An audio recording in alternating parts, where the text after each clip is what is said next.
কত মানুষই তো দায়িত্ব নেবে বলে কথা দেয়, অনেক মানুষই তো স্বপ্ন দেখায়, কল দেয়, যোগাযোগ করে, কিন্তু তারপরে আর কোনো খোঁজ খবর থাকে না। বিয়ে শাদীর কথা বলেও তারা আর বিয়ে করে না। কেন এরকম করে আমি কিছুই বুঝি না। আমার কি ডিভোর্স হয়েছে বলে আমি কি ডিভোর্সি বলে কি আমার কি কখনো বিয়ে হবে না? আমার কি সংসার হবে না? আমার কি সংসার করার ইচ্ছা নেই? ডিভোর্সি বলে কি আমি কি কোনো পাপ করেছি? আসসালামু আলাইকুম আপু। ওয়ালাইকুম আসসালাম। আপু কোথা থেকে এসেছেন আপনি?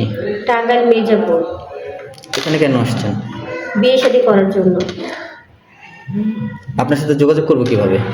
আপনাদের মাধ্যমে। সুপ্রিয় দর্শক শ্রোতা, এই মুহূর্তে স্ক্রিনে যে নাম্বারটি দেখছেন এটি ইমো হোয়াটসঅ্যাপ নাম্বার। এই নাম্বারে আপুর একটি স্ক্রিনশট দিয়ে পাঠিয়ে দিবেন, আমরা আপুর সাথে যোগাযোগ করিয়ে দিব। রাত রাত যখন গভীর হয় তখন একলা একলাই কান্না করি, একলা একলা কান্না করতে করতে বালিশ ভিজে।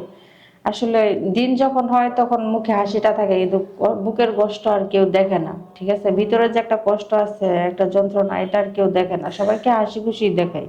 আপু তখন কোনো হৃদয়বান ব্যক্তি যদি আসে, আয়সা যদি বলে যে আমি তোমাকে বিয়ে করতে চাই, দায়িত্ব নিতে চাই, আমি মেনে নেব, আমার কোনো সমস্যা নেই। তোর বয়স যদি 50 হয়, কোনো সমস্যা নাই, আমি বিয়ে করবো। পূর্বে যদি স্ত্রী থাকে, সমস্যা নাই তো, আমি বোনের মতো মিলেমিশে থাকবো। আমি দেখাই দিব সতীনের সংসার করে যে আমি পারি। আপনার সাথে যোগাযোগ কিভাবে করবে? আপনাদের মাধ্যমে যোগাযোগ করলে আমাকে পাবো। দর্শক, বোনটির নাম রুনা, বয়স 21, বাড়ি চাঁদপুর হাজীগঞ্জ বেলচরে।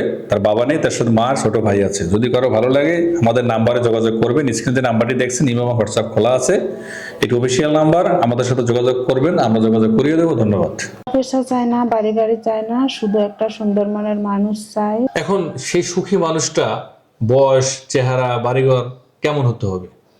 বয়স যেমনই হোক, বাড়িঘর থাকুক বা না থাকুক, সেটা আমার দেখার বিষয় নাই। সে যদি আমার পাশে থাকে, উনি যেখানে রাখবে আমি সেখানেই থাকতে রাজি। সেখানে ঘর বাঁধবেন, সংসার করবেন। দর্শক, যে নাম্বারটি দেখছেন এটি অফিসিয়াল নাম্বার। এই নাম্বার ইমো হোয়াটসঅ্যাপ খোলা আছে, আপনি স্ক্রিনশটের ছবি তুলে পাঠিয়ে দেবেন, আমরা যোগাযোগ করে দেবো। ধন্যবাদ। যেহেতু আমি গরিব, যেহেতু যৌতুক দিতে পারবো না, কেউ যদি আমাকে দ্বিতীয় তৃতীয় স্ত্রী বানাতে চাই তাও আমি রাজি আছি। মানে কারো 3 নম্বর বউ হয়তো আপনার কোনো সমস্যা নেই? জি না, কারণ সে লোক কিন্তু বয়স বেশি থাকবে, তো কি করবেন? সমস্যা নেই, কারণ আমি এমনিতেও যৌতুকের জন্য আমার বিয়ে হচ্ছে না।